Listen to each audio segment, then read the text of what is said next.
गोवा का नाम आते ही सबसे पहले दिल में ख्याल आता है गोवा का टूरिज्म। मन में ख्याल आता है गोवा का बीच, समंदर की लहरें, नारियल के पेड़, यूरोपियन ट्रेडिशन, सनसेट। ऐसे न जाने कई ख्याल आते रहते हैं गोवा का नाम सुनते ही। गोवा में वैकेशन के लिए केवल इंडिया से ही नहीं बल्कि विदेशों से भी लोग आते रहते हैं। किसी भी जगह का टूरिज्म ग्रोथ उस जगह के इकोनॉमी पर, सोसाइटी पर और कल्चर पर बहुत बड़ा इफेक्ट डालता है। यही हाल है गोवा का, जहां पर पिछले कुछ सालों से समस्याएं बढ़ गई हैं। गोवा का जो मेन इकोनॉमिक ग्रोथ का सोर्स था माइनिंग, उस पर भी रोक लगा दिया गया है। ज़्यादातर लोग खेती को छोड़ दिए हैं। भ्रष्टाचार, बेरोजगारी, माइग्रेशन, पावर सप्लाई में कमी, इंडस्ट्रीज़ में कमी, इंफ्रास्ट्रक्चर का खराब होना, क्राइम में बढ़ोतरी जैसी कई समस्याएं यहाँ पर पिछले कुछ सालों में बढ़ गई हैं। और इन सब का मेन रीज़न है गोवा का टूरिज्म। गोवा अब धीरे धीरे टूरिज्म पर निर्भर होता जा रहा है। अब डर ये है कि कहीं गोवा का टूरिज्म गोवा के कल्चर, इकोनॉमी, सोसाइटी को धीरे धीरे खोखला न बना दे।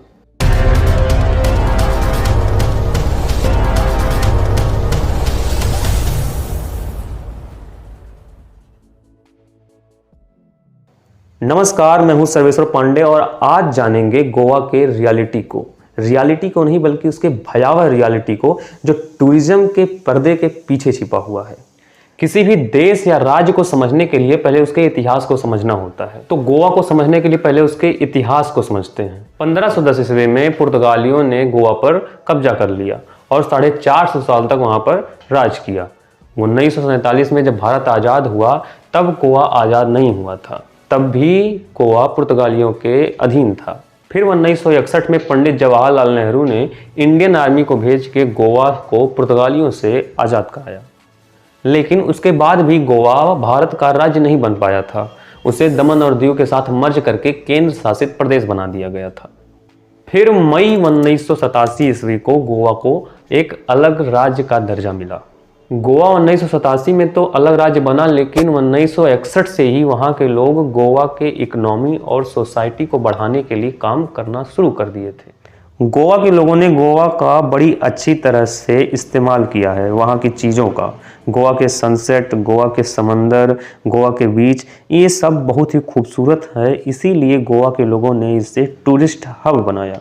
इसका मतलब गोवा को टूरिज्म प्लेस बनाने में गोवा के लोगों का सबसे बड़ा हाथ है, और ख़ास करके गोवा के मछुआरे। गोवा 1987 में जाकर अलग स्टेट तो बना, लेकिन यहाँ पर 1970 से ही टूरिस्ट आने और जाने लगे। यहाँ के मछुआरे अपनी झोपड़ी तो बनाते ही थे, साथ में एक एक्स्ट्रा झोपड़ी बनाते थे जहाँ पर टूरिस्ट को रेंट में कमरा दिया जाता था। मछुआरे समंदर में मछली पकड़ने के लिए जाते थे और उसी मछली को बेचते थे। जब मछली पकड़ने का काम खत्म हो जाता था तो मछुआरे अपने बोट में टूरिस्ट को बिठाकर उन्हें समंदर का सैर कराते थे। इसकी वजह से मछुआरों का इनकम भी बढ़ने लगा। इन सब का मेन इनकम सोर्स झोपड़ों को रेंट पर देना, टूरिस्ट के लिए फूड सप्लाई करना, मछली मारना और टूरिस्ट को समंदर की सैर कराना हो गया। आज की डेट में गोवा 30 से 40 लाख टूरिस्ट टूरिज्म के लिए आते हैं। पहले गोवा का टूरिज्म कॉमर्शियल नहीं हुआ करता था, लेकिन आज इतने टूरिस्ट आने की वजह से यहाँ का टूरिज्म कॉमर्शियल हो गया है। आज की डेट में गोवा का मेन इकोनॉमी का सोर्स टूरिज्म ही है। 1987 में जब गोवा भारत का राज्य बना तो वहाँ पर इंडस्ट्रियल ग्रोथ काफ़ी तेज़ी से बढ़ने लगा। देश की बड़ी बड़ी कंपनियाँ गोवा में इन्वेस्ट करने लगी। यहाँ पर सबसे पहले बिरला ने अपनी फैक्ट्री इस्टेब्लिश की, जुआरी एग्रो केमिकल प्लांट, फिर एमआरएफ और फिर सीबा गायगी। गोवा पहले खेती के लिए हुआ करता था, यानी इकोनॉमी का मेन सोर्स पहले खेती था, फिर टूरिज्म हुआ और फिर इंडस्ट्रीज हुए। इन सब की वजह से गोवा की इकोनॉमी गेहूं के खेत में आग की तरह बढ़ने लगी। यही कारण है आज गोवा की पर कैपिटल इनकम और जीडीपी सबसे ज़्यादा है। भारत का नंबर 1 स्टेट है जीडीपी और पर कैपिटल इनकम के मामले में। लेकिन बीते कुछ सालों में यहाँ का एग्रीकल्चर, टूरिज्म और इंडस्ट्रीज की स्टेबिलिटी बिगड़ गई है। आज गोवा की इकोनॉमी सर्विस सेक्टर पर निर्भर है, जिसमें गोवा टूरिज्म 18% है। गोवा का मौसम पूरे साल एक सा रहता है, तो यहाँ पर टूरिस्ट का आवागमन पूरे साल भी एक सा ही रहता है।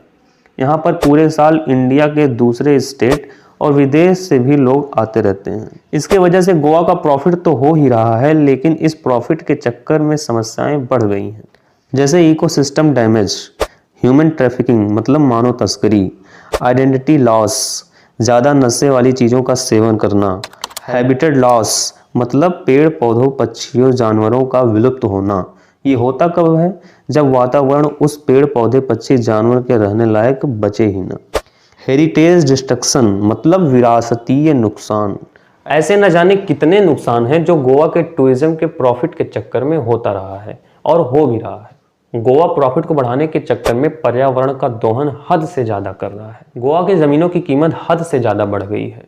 यहाँ पर लोग ज़मीनों को महंगा से महंगा खरीद कर होटल और रेस्टोरेंट बना रहे हैं।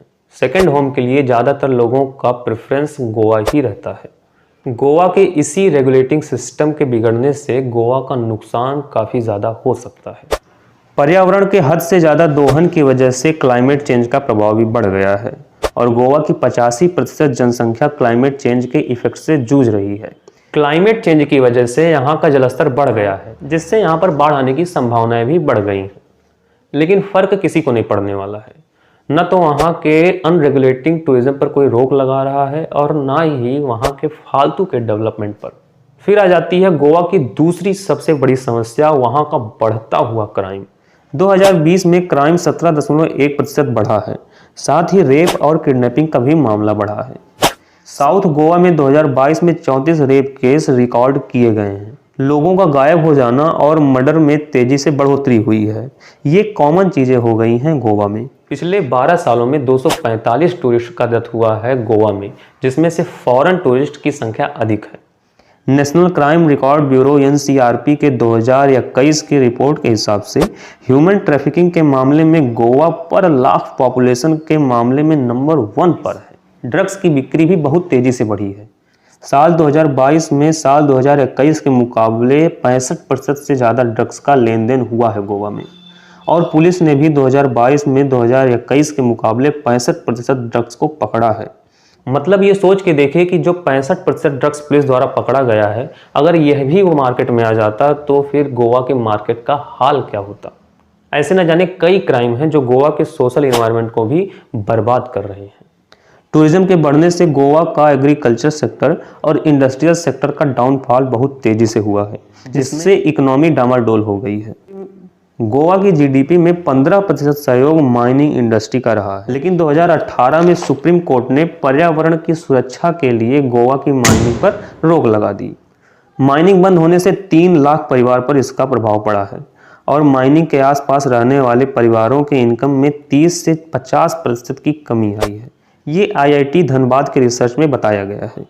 इसके वजह से बेरोजगारी और माइग्रेशन भी बढ़ गया है। जो लोग माइनिंग में काम करते थे वो लोग भी अब टूरिज्म पर डिपेंड हो गए हैं।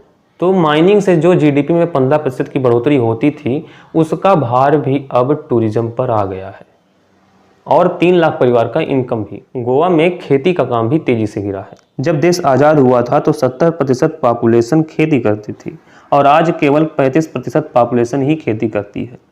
जो 35% लोग खेती से अलग हुए हैं वो भी टूरिज्म पर डिपेंड हो गए हैं, क्योंकि टूरिज्म में काम कम प्रॉफिट ज़्यादा है और एग्रीकल्चर में काम अधिक प्रॉफिट कम है।